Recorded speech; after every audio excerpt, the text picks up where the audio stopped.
Fala meus amigos, saudações vascaínas, começando mais um vídeo aqui no canal. Eu sou o Juninho, você está no canal Machão da Gama para mais um giro de notícias sobre o nosso Vasco da Gama, a segunda edição de hoje. Vamos aqui atualizar tudo sobre o nosso gigante da colina. Se você gosta de ficar bem informado sobre o Vasco da Gama, você chegou no lugar certo, meu amigo. Aqui todas as informações sobre o nosso clube do coração. Inclusive, se você está aqui pela primeira vez, se inscreva aí rapidinho, é muito importante a sua inscrição. Estamos aí quase chegando nos 135 mil vascaínos aqui na plataforma, a sua inscrição é fundamental. E se você me assiste aqui todos os dias, conta aí com o seu like, deixa o like aí rapidinho, é de graça e você vai ajudar o vídeo a ser indicado para mais vascaínos. Nesse vídeo vamos falar sobre Vanderlei, notícias aí de que o Vasco está negociando com o goleiro Vanderlei do Grêmio e também sobre Léo Jabá, atacante que muito provavelmente será jogador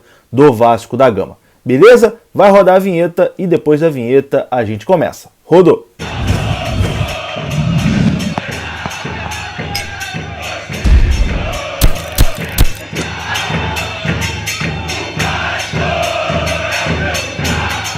Então bora lá meus amigos, começando mais um vídeo aqui no canal e vamos direto para as notícias sem enrolação. Vamos aqui atualizar tudo o que está acontecendo no nosso gigante da colina.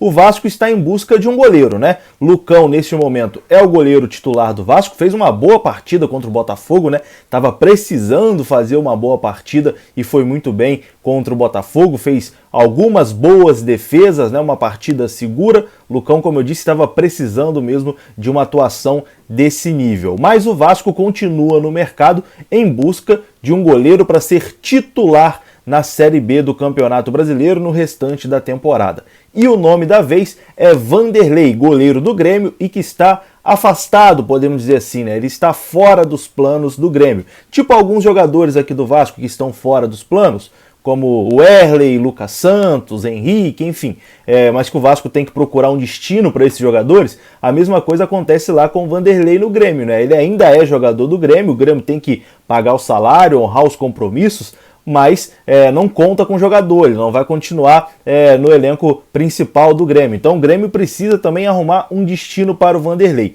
E as informações que surgiram hoje é de que o Vasco tem interesse no goleiro Vanderlei. Logo após a saída do Fernando Miguel, o Vasco demonstrou interesse no goleiro Vanderlei do Grêmio e agora o Vasco aguarda uma decisão do tricolor gaúcho para avançar nas negociações. O Vasco, para poder trazer o Vanderlei, que já é um goleiro experiente, né, tem 37, 38 anos, a diretoria do Vasco espera chegar num acordo salarial com o Grêmio sobre os vencimentos, né, do Vanderlei. O Vasco não quer pagar o salário completo do Vanderlei. O Vasco pegaria ali o goleiro por empréstimo e o Grêmio bancando uma parte, bancando a metade do salário. Talvez o interesse do Vasco é esse, né? Que o Grêmio ajude o Vasco a pagar o salário do Vanderlei. Talvez seja interessante também para o Grêmio, né? Que o Vanderlei dizem que tem um salário muito alto lá no Grêmio, então o Grêmio,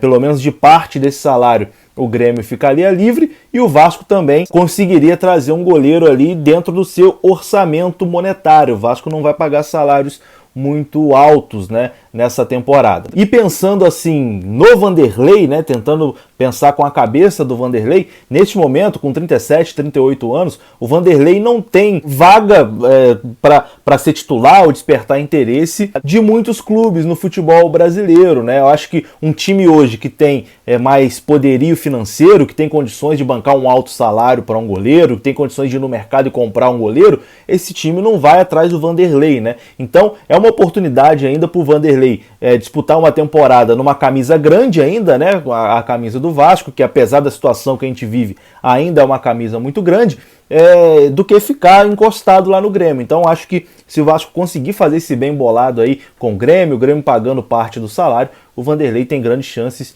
de jogar no Vasco da Gama. Mas vamos aí aguardar o desenrolar dessa negociação. No momento, tudo muito em fase embrionária, tudo muito inicial, né? Nada de muito concreto assim. Vamos aguardar aí o desenrolar dos próximos capítulos, se Vanderlei, essa negociação esquenta ou não. Comenta pra mim, você acha que Vanderlei seria uma boa contratação? Eu acho que seria um bom nome, um nome com experiência, que poderia ajudar o desenvolvimento do Lucão, né? Um goleiro experiente, um goleiro muito bom. Não vive a sua melhor fase, evidentemente, né? A idade está chegando, mas acho que seria muito útil aí pro Vasco nessa temporada. Bom, e agora vamos falar aqui do atacante Léo Jabá, reforço praticamente confirmado já no Vasco da Gama. Trouxe essa informação aqui no vídeo da parte da manhã. Você que é inscrito no canal Machão da Gama sempre sabe aí de tudo ali na hora que está acontecendo, a gente traz a informação, né? Trouxe ali que o Vasco estava negociando com o Léo Jabá, que a negociação tinha tudo para avançar, né? Que o Léo Jabá já seguia o Vasco nas suas redes sociais. O Léo Jabá, inclusive, já estava no Rio de Janeiro, e a informação confirmada de hoje à tarde pelo Globoesporte.com é que Léo Jabá está no Rio de Janeiro, né, como a gente já tinha dito aqui no canal, e passa por exames médicos no Vasco da Gama.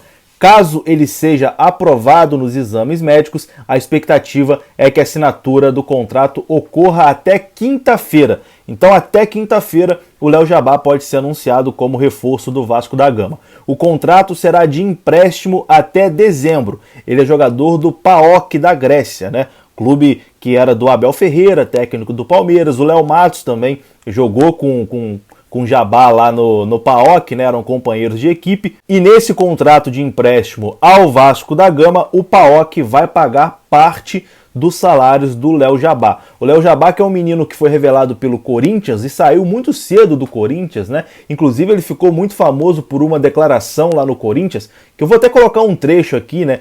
Coisa sobre como é sentir pressão, se ele se sentia pressionado por ser uma revelação do Corinthians, que a torcida e a imprensa botava muito pressão em cima dele, o que ele achava disso. Ele deu uma declaração na época que viralizou bastante, né? Dizendo que jogar futebol não é pressão nenhuma, pressão é um trabalhador que tem que colocar comida dentro de casa, saindo todo dia de manhã para trabalhar. Vou colocar esse trechinho aí da fala do Léo Jabá e depois concluo aqui sobre ele. Eu sei que desde a base eles cobram de mim, pela expectativa, por ser atleta de seleção, então eu já estou acostumado. E eu não vejo o lado da imprensa e da torcida como pressão, que foi como eu falei ali no campo.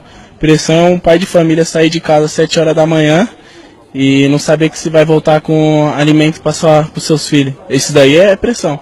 Isso daqui não é pressão não. Jogar com 10, 30 mil não é pressão não. Porque é o que a gente gosta de fazer. A gente cresceu e foi o sonho nosso. Então isso daí não é pressão não. É isso aí, né? E o Léo Jabá, revelado pelo Corinthians, foi vendido para o futebol russo e depois foi negociado do futebol russo para o PAOK da Grécia. Na ocasião, ele tinha sido ali a maior compra da história do PAOK, né? O PAOK nunca gastou tanto dinheiro para trazer um jogador como foi com o Léo Jabá. Ele ajudou lá o clube a ser campeão grego em 2019, mas sofreu uma lesão no final de 2019, né? Que ficou ali praticamente 6, 7 meses sem jogar, voltou a jogar só em agosto de 2020 e de lá para cá tá ali meio que se recuperando e coisa e tal, e agora muito provavelmente será emprestado ao Vasco da Gama para essa temporada até o final do ano. Léo Jabá, em 99% a gente pode dizer assim, será jogador do Vasco da Gama, o atacante revelado pelo Corinthians. Bom, e para encerrar o vídeo aqui, uma última informação, uma informação curiosa. São Januário será palco de uma partida do Campeonato Paulista. É isso mesmo. A partida entre Ponte Preta e Santos será realizada na Colina Histórica na quinta-feira. Ponte Preta e Santos em São Januário na quinta-feira. É isso aí. Depois dessa eu me despeço. Um grande abraço. Saudações vascaínas. Até a próxima. Tô indo nessa. Deixe seu like, se inscreva. Fui!